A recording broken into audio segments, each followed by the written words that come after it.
Janeirão tá aí e aquele velho bom aporte do mês, que já é de lei, não podia faltar. Então, esse mês o meu investimento aí, o meu aporte vai ser na classe dos fundos imobiliários. Se tu quer saber qual é esse fundo imobiliário, fica aí comigo depois da vinheta e bora conferir.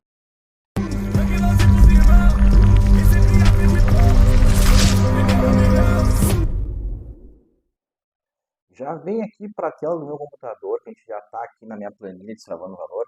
A gente vai ver aonde vai ser esse aporte, né? Eu já falei que vai ser na classe de fundos imobiliários, agora a gente vai ver em qual fundo imobiliário vai ser. Bora aí. Como tu pode ver, essa então é a minha carteira de Destravando Valor. E, segundo a minha carteira aqui, ela está mostrando um aporte na classe dos fundos imobiliários, até porque logo aqui de cara tu já vê pela cor verde, né, que é uma planilha inteligente, uma planilha que mostra para ti aonde tu deve aportar, depois tu faz ali um balanço da carteira de acordo com o teu perfil, ela me mostra aí que é na classe de fundos imobiliários. Vamos ver então que ativo vai ser esse aí que eu vou aportar. Então aqui, logo de cara, né, como sempre, eu vejo que está em amarelo aqui o meu ativo aí, o Vino 11. Então vai ser aí, aliás, o VILG 11, tá? Então vai ser no VILG 11 aí o meu aporte desse mês, tá? Só que antes disso aí, vamos dar fazer um tour aqui na minha planilha para vocês verem como ela funciona, como ela é bacana, né? Inclusive aí vou deixar o meu Linktree aí para quem quiser adquirir a planilha, né? Pelo preço irrisório aí de R$ 25 aí, só para dar uma força para a gente mesmo, tá? Então aqui tu vê então, aqui tá a minha evolução patrimonial, tá? Comecei a investir lá no mês de abril de 2022, né? Já estou indo para 2 anos investindo aí, né? Daqui 2 meses aí faço 2 anos investindo, onde eu comecei aí com R$ 250 e hoje já tenho investidos aí 6.634 reais, tá? Aqui na aba do lado a gente tem a aba de dividendos, onde tu vai controlar aí, né? Tu vai monitorar aí a tua renda passiva. O que é o bacana? O bacana é tu ver essa escadinha, né? É tu perceber que tu começou lá atrás com um pequeno dividendo aqui de 1,70, né? E já cheguei a receber aqui um dividendo de R$ 42 no mês. E esse último mês aí de fevereiro entrou 21 com R$ 30.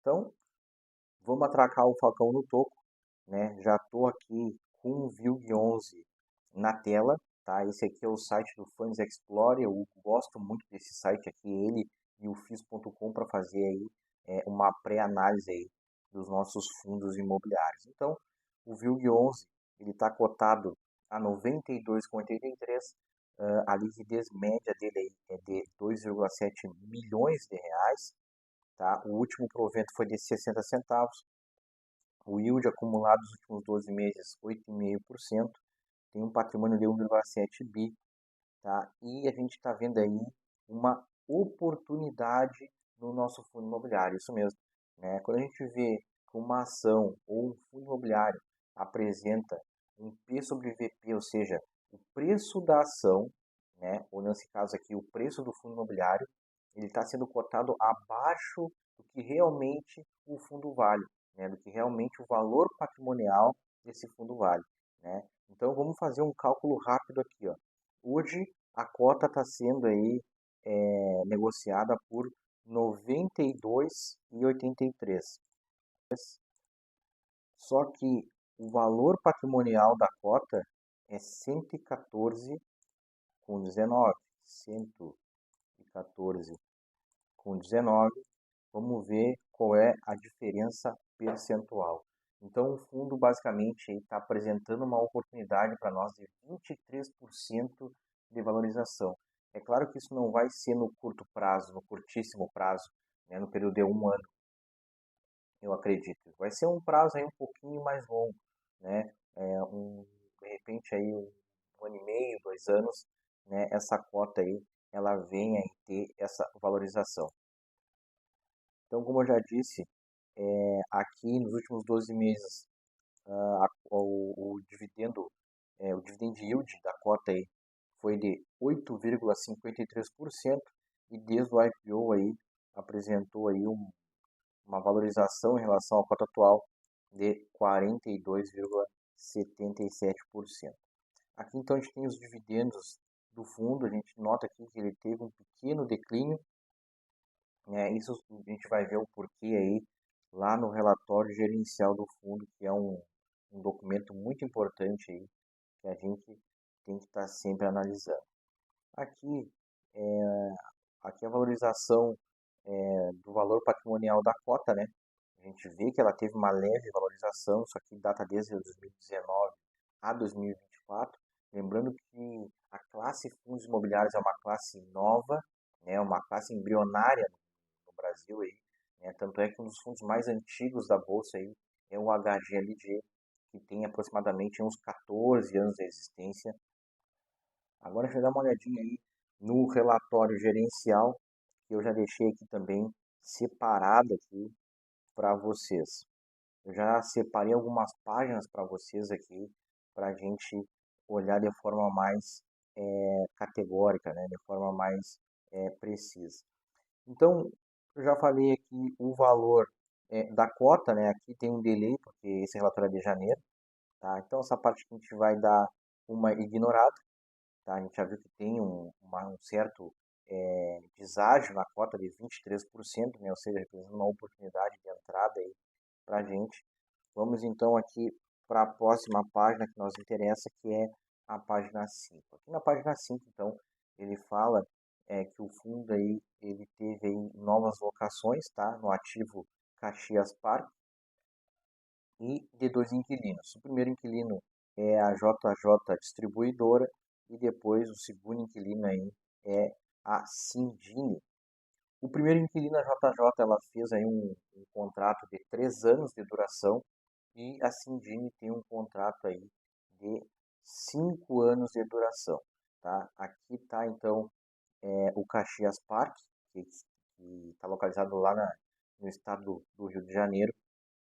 Ele destaca aqui o que foi e o que não foi locado pelo fundo aí, né?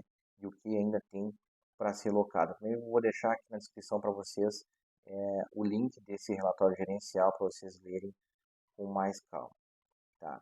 Aqui também ele destaca que existem outros imóveis, né, do fundo que estão com vacância, né?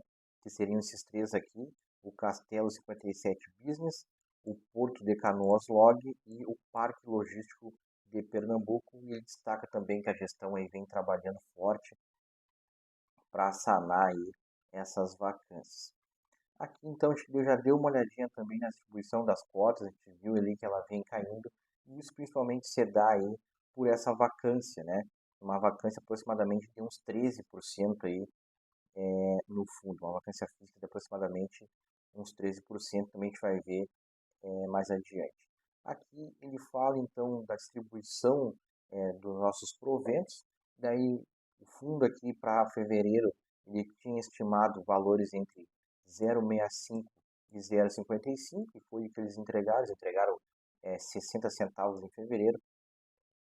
Então é interessante, é uma métrica interessante também para a gente avaliar se as análises da gestão do fundo ali realmente estão em linha com o que eles entregam depois, tá? Então, tá, estão sim em linha. Já que no quesito rentabilidade, os fundos imobiliários no quesito rentabilidade, isso é quase que via de regra, eles pecam no quesito rentabilidade. Por quê? Porque os fundos imobiliários, via de regra, eles estão na tua carteira mais voltado para a renda passiva, tá? Algumas exceções vão te entregar uma rentabilidade bacana, mas como eu disse, são algumas exceções, né? Se tu tem fundos imobiliários na tua carteira voltado para a rentabilidade, tu vai com certeza te frustrar, né? A chance de te frustrar com isso aí é muito maior do que tu ficar aí satisfeito, né? Quando tu tem fundos imobiliários, o teu objetivo tem que ser realmente ter mais renda passiva. Então aqui a gente vê uma rentabilidade de 37%, né, desde o início do fundo aí, o IFIX de 45% e o IBOV de 48%. Lembrando que o Ibovespa é um índice, né? Então, como ele é um índice, tem muitas ações aqui dentro, não representa de fato, né, uma ação específica. Por exemplo, a VEG. A VEG, por exemplo, quando a gente pega nos últimos 5 anos, a VEG entregou uma valorização aí de mais de 250% nos últimos anos, né? Então, o índice Bovespa, né? O índice Bovespa, ele é só uma referência para nós, né? Ele é apenas um benchmark, tá? Vamos um pouquinho mais para baixo, a gente vê que o número de cotistas aqui deu uma caída, tá? Aqui tem um leve relevo para baixo aqui, né? Isso aí eu acredito que seja muita questão do yield, né? O nosso investidor, nosso cotista aqui, né? Ele olha muito para o yield e existem outros fundos que entregam yields maiores, né? Principalmente fundos de papel, que eles costumam entregar a inflação diretamente na cota, né? E o yield, por consequência, acaba sendo maior. Aqui o nosso yield está na casa dos 8,5%, enquanto isso, fundos de papel, aí, alguns fundos de papéis, aí, a maioria deles entrega yields acima de 10%. Né? Então, eu acredito que isso aí ajuda bastante também essa fuga aqui, né? Essa migração, melhor dizendo, desses cotistas aqui para outros fundos mais acessíveis, como por exemplo aí o MXRF11 também tem na minha carteira aí, que entrega um yield de aproximadamente 12 a 13% nessa casa aí. Vamos para outra página aqui que já deixei pifada para nós. Aqui então ele fala da taxa de ocupação do fundo, fazendo um contraste aqui com a receita média de aluguel, né? Então o fundo ele pratica aqui a receita média, vamos dizer assim, com uma certa atratividade. Vamos botar essa palavra, né? No mercado aí 21,9, né, numa média ponderada, e o nosso fundo 21.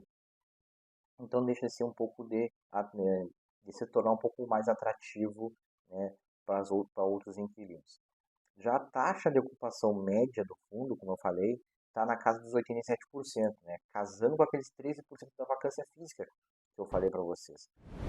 Também está em média com o mercado, basicamente. O mercado está com uma média ponderada aí de 89%. Seguindo nosso racional aqui, a gente tem a inadimplência, né, média, está na casa de 1%, né, que são aí os nossos bons e velhos caloteiros, né, está na média de 1%, está numa média boa, está numa média bem aceitável, tá? Aqui então a gente vai dar uma olhadinha para aquela questão que eu sempre bato, que é todo fundo imobiliário que for pôr na tua carteira de tijolo, ele tem que ter uma premissa que é a premissa multi, né? Ele tem que ser multi-imóveis, ele tem que ser multi-estados e ele tem que ter multi-inquilinos, né? E essa premissa aí, ela tá mais do que batida pelo nosso fundo aí, o VILG11. Os contratos, cara, os contratos eu acho que eles poderiam estar melhor posicionados se fossem mais contratos atípicos, né? Quando tu pega outros fundos imobiliários do mesmo setor, por exemplo, o BTLG11, né, ele está mais posicionado em contratos atípicos, né? E isso deixa o pequeno investidor ali de um panorama mais confortável, né? Porque os contratos atípicos eles dão mais proteção para os cotistas, né? Aqui também já falei em relação aqui aos fundos, né, ao posicionamento aqui dos estados, né? Vamos para a última página ali que fala sobre o Vault, né? Antes de tocar no Vault, vamos falar aqui dos vencimentos dos contratos, né?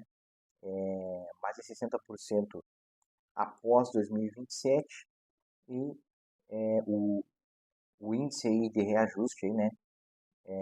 IPCA e GPM. Isso aqui está em linha, né?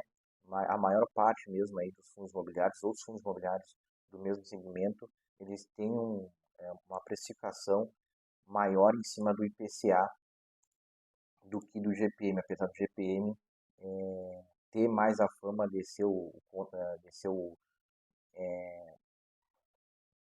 indicador mais adequado aí para o aluguel, né? Aliás, ele tem essa fama de ser o indicador do aluguel. Tá, vamos falar aqui do Vault. Esse indicador aqui, o Vault, ele é muito importante, principalmente pelo seguinte: ele basicamente ele mostra de forma ponderada a duração do recebimento de receita de um fundo imobiliário.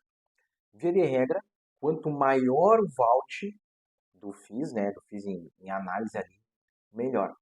No entanto, aqui existe um pulo do gato que é o seguinte, cara: o Vault alto realmente ele é bom quando a economia está estagnada. que aí o fundo imobiliário ele consegue manter ali uma receita, né, uma receita média ponderada por um longo período. Por exemplo, o Vino 11 tem uma receita média ponderada, né, o voucher do Vino 11 é de 8 anos. No entanto, o inverso também é verdadeiro. Porque se tu vem de um mercado, né, que já está estressado, que já está estagnado, né, e como o mercado é cíclico, ele tende a se corrigir, em algum momento ele vai entrar em ascensão. Se nesse momento tu tiver um vault curto, né, como é o caso do VILG11, que tem um vault ali de aproximadamente 4, isso te dá uma chance de tu reajustar os teus novos preços a valores mais realistas, mais condizentes, a valores que vão refletir a realidade daquele momento, né? Então, nesse caso do VILG11, juntando essas duas premissas aí, né? A primeira, que ele está 23%, né, abaixo do seu valor justo e com um vault baixo também, né? E eu acredito que o mercado de fundos imobiliários ele vai entrar numa ascensão, principalmente pela questão da queda de juros, inclusive no boletim Focus, né, foi já sinalizado que a nossa meta do final de ano aí é uma Selic em 9,5%, né? E isso ajuda os investidores que estavam posicionados lá na renda fixa, né, que até pouco tempo estavam ganhando quase 14% ao ano, comecem a sair dali e querer se arriscar mais em ativos mais de risco, né? Um risco ponderado, até eu diria, na questão dos fundos imobiliários, se tu saber aí minimamente o que tu está fazendo. Então, né, eu já realizei a compra já desse fundo. Eu vou botar aqui para vocês na tela no final do vídeo aí, né, a nota de corretagem ou o videozinho ali que eu fiz e vou aqui adicionar essa operação na minha carteira, na minha planilha aqui na aba dos fundos imobiliários.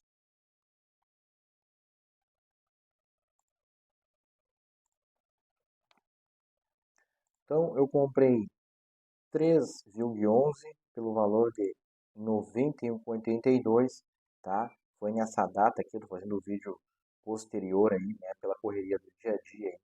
Mas o meu compromisso é estar aqui com vocês, fazendo o aporte do mês, aquele aporte de lei já tá aí, né? E, como eu sempre esqueço, né, e já ia esquecer também, deixa o like nesse vídeo, compartilha, né?